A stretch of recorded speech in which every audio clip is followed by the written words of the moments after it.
The chandelier above the ballroom wasn't just expensive, it was obscene. $300,000 of bohemian crystal that threw fractured light across marble floors so polished you could see your own lies reflected back at you. Kang Jin-Ho's shoes made no sound as he walked. He'd learned that in Busan, back when silence meant survival and noise meant a shallow grave in the industrial district.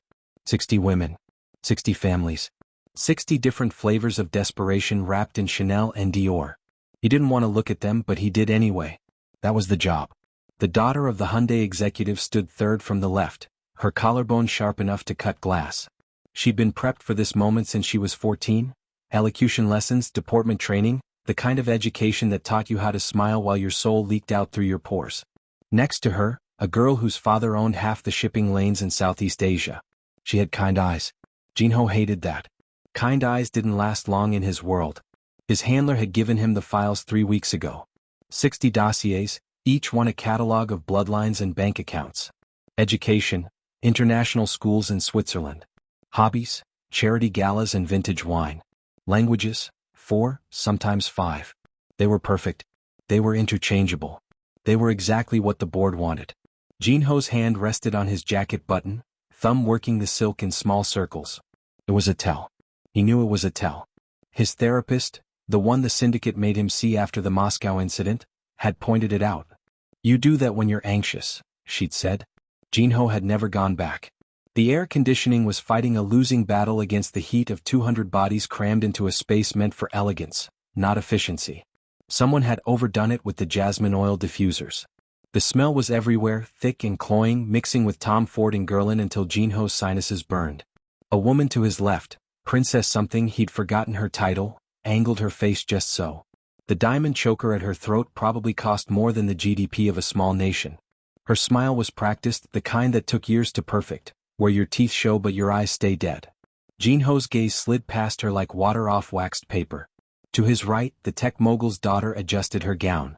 Vera Wang probably. Or maybe that new designer from Milan that everyone was losing their minds over.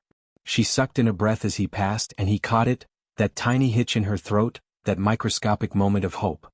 He wanted to tell her not to bother. He wanted to tell her that hope was the first thing you learned to kill in his line of work. The mahogany doors at the end of the hall were his finish line. Past those doors was the VIP lounge where the real players waited. The CEOs and ministers and men who moved countries like chess pieces.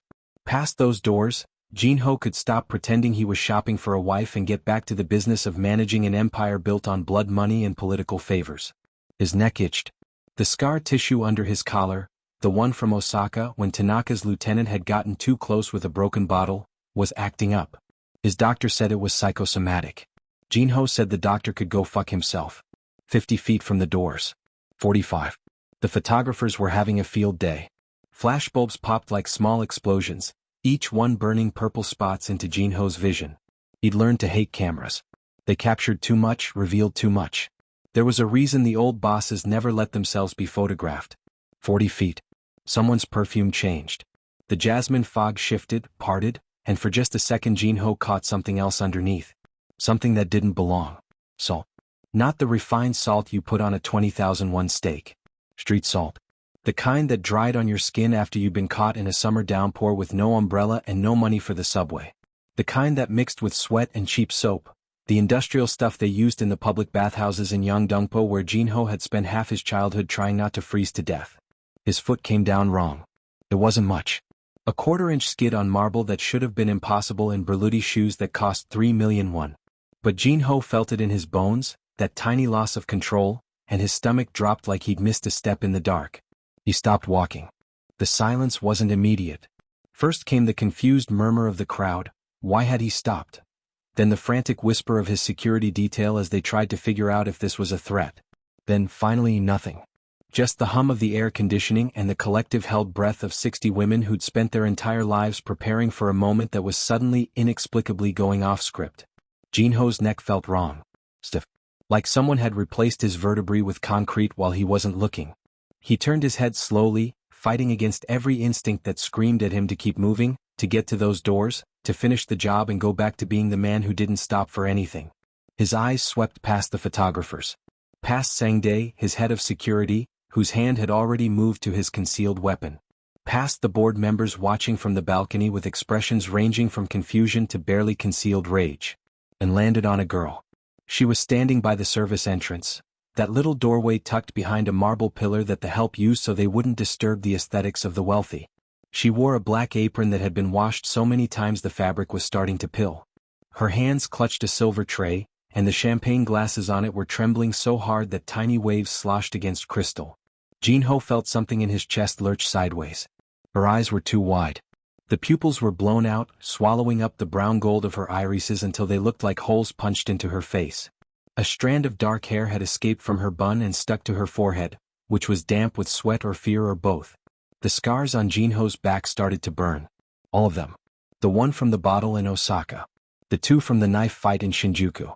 The cluster of 4 from that night on the docks in Tokyo when everything had gone so catastrophically wrong that Jin-Ho had seriously considered whether drowning himself might not be the smartest option available. They all woke up at once, phantom pain shooting through nerve endings that shouldn't even work anymore, and Jin-Ho tasted copper in his mouth. The girl didn't bow. That was the first thing. Service staff always bowed. It was drilled into them, that automatic deference to money and power. But this girl just stood there, frozen, staring at him like she'd seen a ghost. Or like she was one. Jin-Ho's hand fell away from his jacket. His fingers were shaking. He could feel Sangdae's eyes on him, could sense the ripple of confusion spreading through the ballroom like blood in water. He took a step toward her. Away from the models with their perfect teeth and perfect lives. Away from the mahogany doors and the deal that was supposed to secure the syndicate's position for the next decade. Away from everything. Mina? The name came out wrong. Too quiet. Too broken. Jin-Ho had spent 10 years learning how to make his voice carry weight, how to speak and have men twice his age snap to attention. But now, in this moment, he sounded like the 23-year-old kid he'd been in Tokyo, the one who'd held a dying girl in his arms and begged God or Buddha or whoever was listening to please not take her. The champagne glasses hit the floor first. Crystal meeting marble with a sound like wind chimes made of bones. Then the tray clattering and spinning. Then the girl herself, turning on her heel and bolting through the service door with the kind of raw, animal panic that Jin-Ho recognized because he'd spent years learning how to inspire it in others. Someone behind him said his name. Might have been Sangdae. Might have been one of the board members.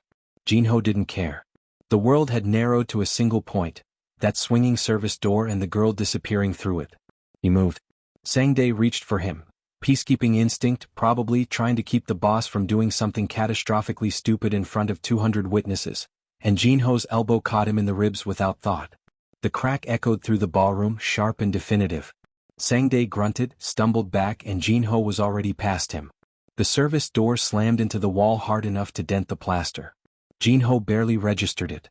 The industrial kitchen beyond was all stainless steel and harsh fluorescent lighting, the temperature 10 degrees hotter than the ballroom and climbing. The smell hit him like a wall, searing meat, industrial bleach, the particular funk of commercial dish machines working overtime. Chefs in white coats froze mid-motion. A woman with a cleaver held above a cutting board. A kid who couldn't have been more than 19 with his hands in a mixing bowl. An older man at the stove who looked at Jin-Ho with the exhausted resignation of someone who'd seen too much weird shit in his life to be properly surprised by any of it. Where? Jin-Ho's voice came out as a growl. He didn't recognize it. The kid with the mixing bowl pointed toward the back.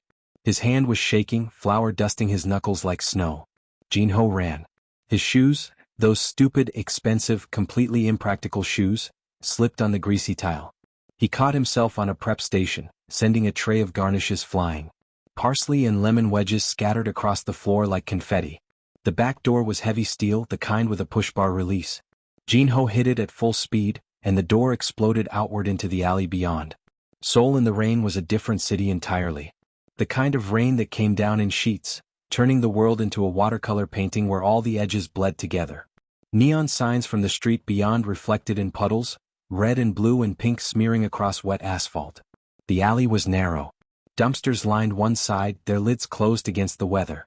Steam rose from manhole covers in thin columns that the rain tried and failed to knock down. She was there. 50, maybe 60 yards away, running toward the mouth of the alley where it opened onto the main street. Jin-Ho opened his mouth to shout and she tripped.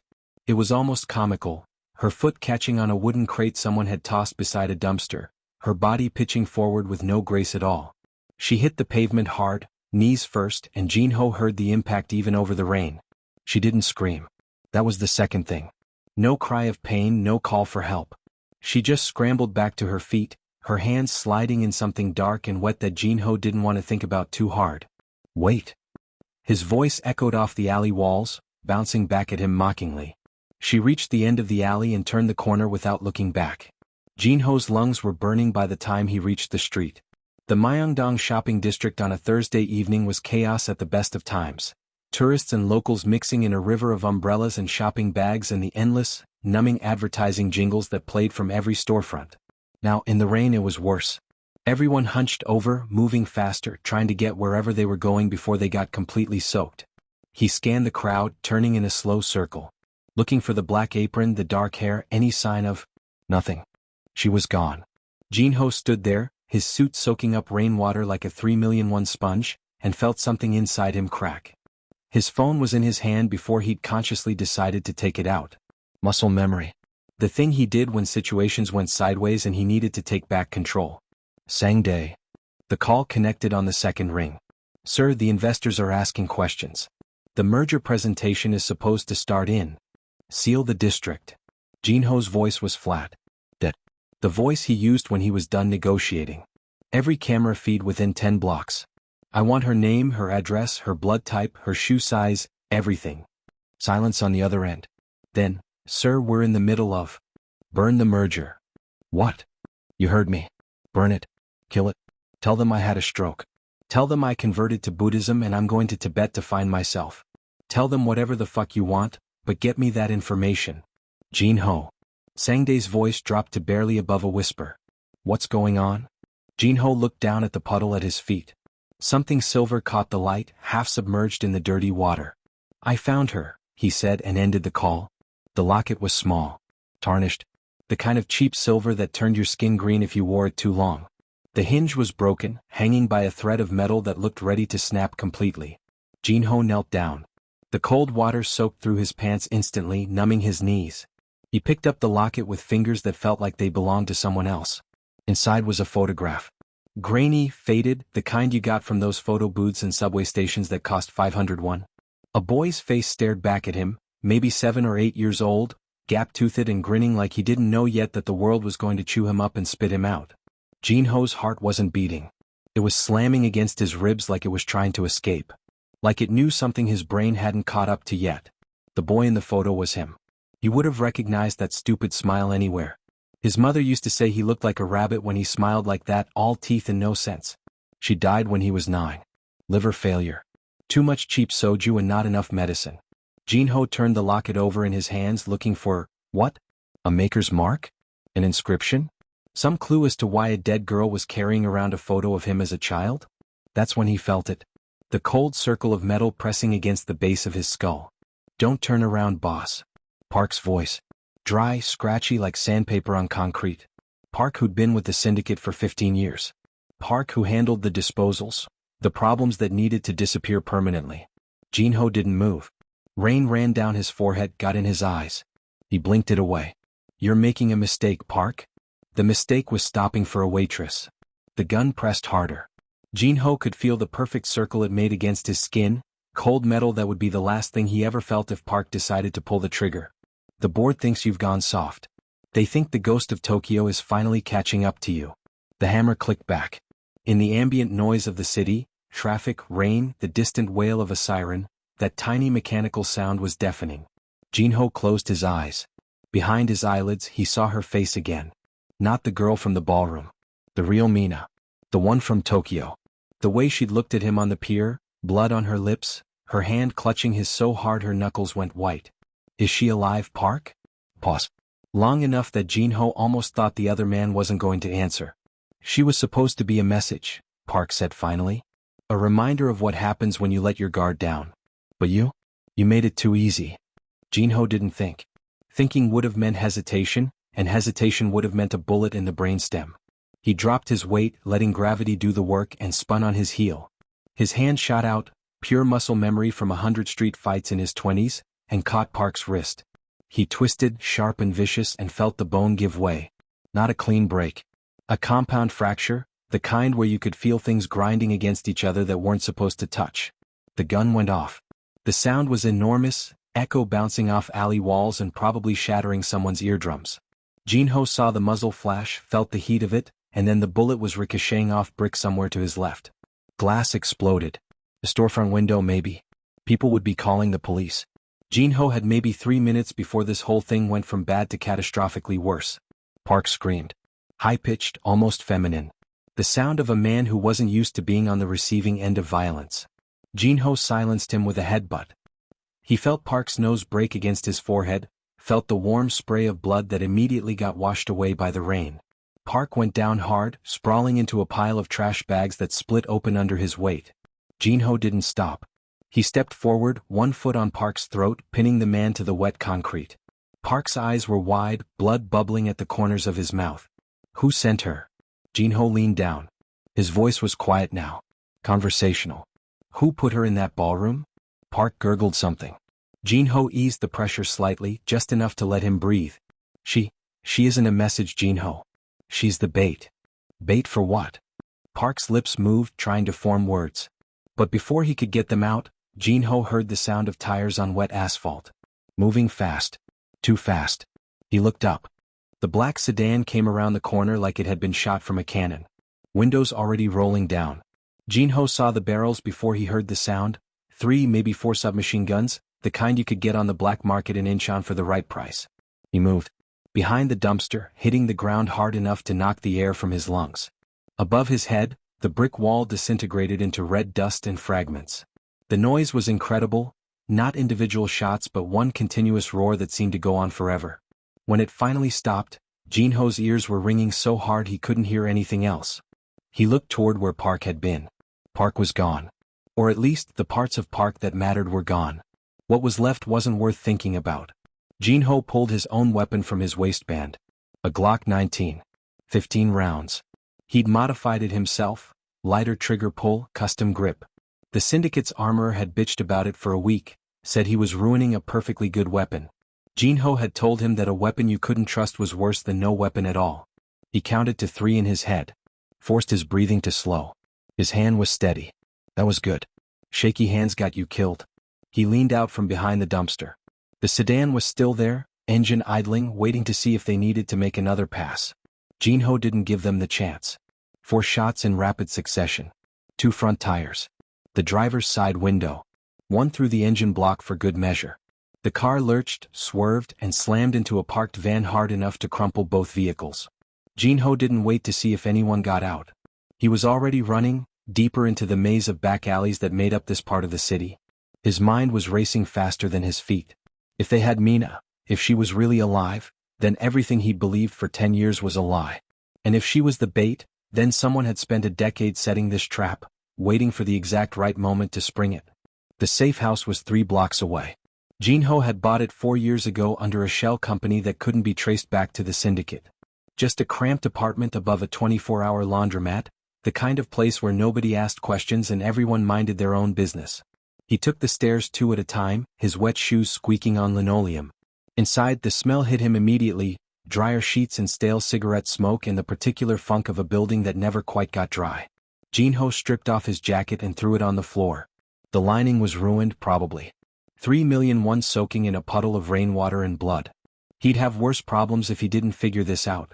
The laptop was hidden under a loose floorboard in the bedroom. Nothing fancy, just a gaming laptop he'd picked up from a kid in Gangnam who'd gotten in over his head with gambling debts. Jin-Ho had wiped it, installed his own software, and set up a series of VPNs that routed through servers in 6 different countries. His fingers flew across the keyboard. Bypassing firewalls was easier than people thought, assuming you knew which ones were set up by underpaid city employees who used password 123 as their admin credentials. The security camera feeds from Myeongdong loaded 1 by 1. Grainy footage, some in black and white, some in washed-out color that made everything look vaguely apocalyptic. He searched systematically. Corner of 4th and Main. The side street where she disappeared. The shopping arcade. There. Camera 7. Time stamp showed 4 minutes after Jin-Ho had lost her in the crowd. She wasn't running anymore. She was walking, calm as anything, toward a waiting silver SUV. Jin-Ho leaned closer to the screen. A man in a gray suit opened the door for her. He didn't grab her. Didn't force her. He bowed. The girl, Mina or whoever she was, stepped into the SUV like she was stepping into her own car. Like this had been the plan all along. And then, just before the door closed, she looked up. Directly at the camera. Like she knew exactly where it was. Like she'd been counting on Jin-Ho watching this footage. She raised one hand. Pressed a single finger to her lips. The SUV pulled away, disappearing into traffic, and Jin-Ho sat staring at a frozen screen of a woman who'd been dead for 10 years.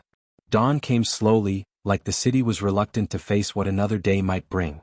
Jin-Ho watched the sky turn from black to gray to a sick orange-pink that reminded him of infected wounds. He hadn't slept. Sleep was for people who didn't have dead girlfriends showing up at charity functions and secret betrayals happening in rooms full of witnesses. The silver SUV had been easier to trace than he'd expected. Either someone wanted him to find it or they'd gotten sloppy. Jin-Ho was betting on the former. It led to a compound on the outskirts of Seoul. Old money territory, where the property values were higher than the GDP of small nations and everyone pretended they'd never heard of something as gauche as the criminal underworld. The Lee family estate. Jin-Ho sat at the kitchen table, the silver locket open in front of him. The rain had washed away most of the tarnish, revealing delicate filigree work underneath. Too delicate for street market silver. This was the real thing. Someone had money. He looked at the photograph again. That gap-toothed kid who didn't know yet about knives and bullets and all the ways the world could break you. The locket was new. That hit him suddenly with the force of revelation. The scratches on the surface were fresh, bright metal showing through where the tarnish had been scraped away. This wasn't some artifact from Tokyo. This wasn't something Mina had been carrying around for 10 years. Someone had made this recently. Someone who had access to his childhood photos. Someone who knew exactly which buttons to push. Jin-Ho picked up a small screwdriver from the junk drawer. His hands were steady now. The adrenaline crash from the alley had worn off, leaving behind the cold clarity he needed for this kind of work. He pried at the backing of the photograph. The paper gave way easier than expected, and underneath, chip, microscopic, blinking a steady rhythmic green. GPS tracker. They knew exactly where he was. The footsteps on the stairs weren't subtle. Multiple people moving with purpose. Jin-Ho set down the screwdriver and waited. The door opened. Not kicked in. Not forced. Someone had a key. Sang-dae walked in first. No suit today.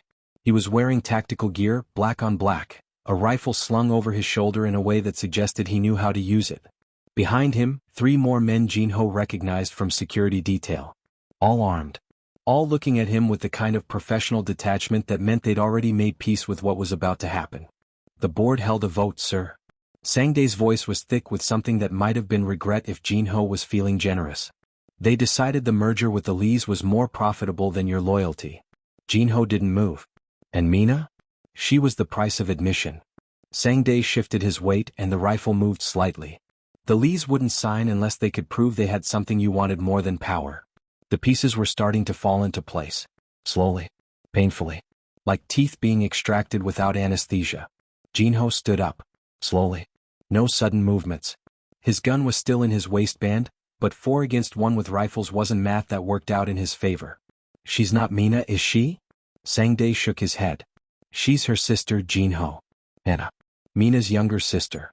She spent 10 years learning how to look like her, walk like her, talk like her. Plastic surgery. Voice coaching. The whole 9 yards. All for this moment. Jin-Ho laughed. It surprised even him, this dry, hollow sound that filled the small apartment and seemed to echo off the walls. 10 years of preparation for a man who was already dead inside. They overpaid. Sang-dae raised the rifle. I'm sorry, boss. But the Lees are waiting. Then don't keep them waiting. Jin-Ho kicked the table.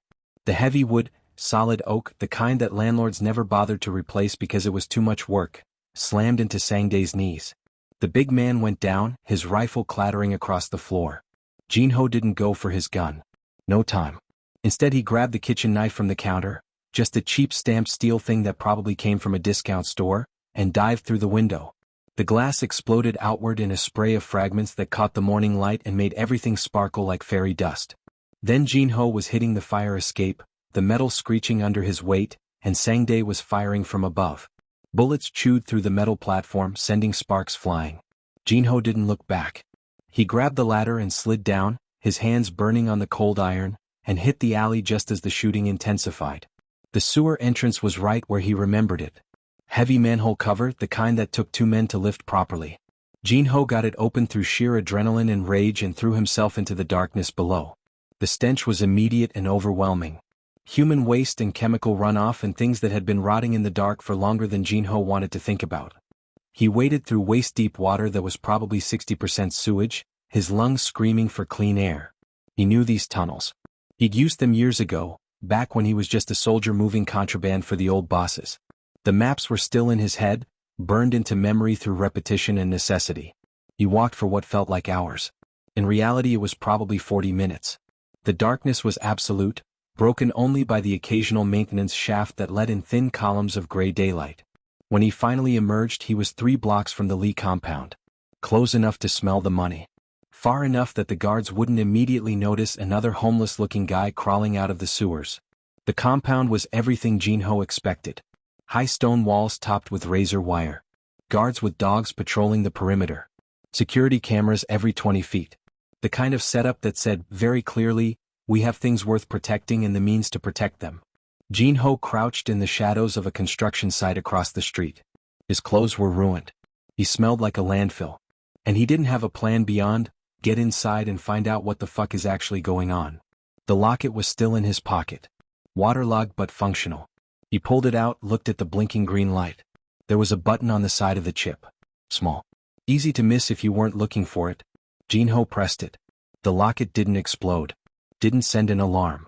Instead, a small holographic projection flickered into existence above his palm. Cheap technology, the kind you could buy at any electronics market, but effective. It showed a map of the compound. And in the center, a red dot pulsed. Next to it, text appeared in elegant script. Room 402. Bring the key. The handwriting hit him like a physical blow. Mina's handwriting. He'd seen it 1,000 times. Notes left on his apartment door, text messages before she'd learned to type properly, birthday cards. Not Hannah's handwriting. Mina's. Which meant either Hannah had gotten very good at forgery or... Jin-Ho didn't let himself finish that thought. Not yet. The back wall of the compound was older than the rest. Original construction from maybe 60 years ago, before the Lee family had money for proper security. The stone was porous, worn. Perfect for climbing if you didn't mind the risk of falling and breaking your neck. Jin-Ho made it to the top, rolled over the razor wire, his jacket taking the worst of it, and dropped into the garden below.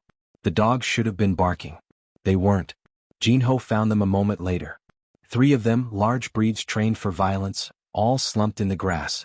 Not dead. Sedated, probably. Someone had cleared the path. The guards were gone from their posts. The cameras were turned away, pointing at empty corners of the property. Someone wanted him to get inside. Jin-Ho moved through the manicured garden like a ghost. Past topiary that probably cost more than most people's cars.